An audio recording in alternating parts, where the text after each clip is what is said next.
Kendall ignored on BBC show after claiming Corbyn would jump at chance, after Mr Portillo declared that the Labour Party leader absolutely doesn't want to become Prime Minister while Brexit is an open question. The failed candidate remarked that Mr Corbyn would jump at the chance. However, the comments from Ms Kendall were not acknowledged by either the BBC host or Mr Portillo.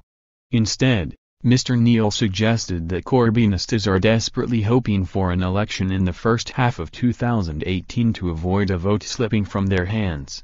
He explained, "My feelings are opposite. I mean, normally the Corbynistas that I speak to, they're worried that the longer there isn't an election the more it may slip from their hands.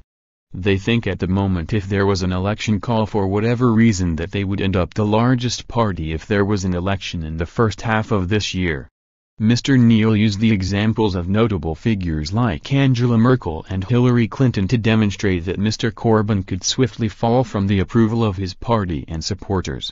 He went on, "Corbynistas are not so sure that would be the case because we live in a world where you're up, you're down. Ask Mrs Sturgeon, ask David Cameron, ask Hillary Clinton, ask Merkel. They are worried that if they don't get an election quite quickly can't be as sure of the outcome as they are now." The failed Labour candidate attempted to reiterate her points by interrupting the presenter. She exclaimed, "I think he'd jump at it." The attempts from Ms Kendall were futile once again as Mr Portillo responded to the comments from Mr Neil.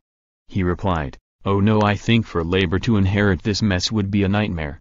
I think it's right that they can't be sure of the outcome.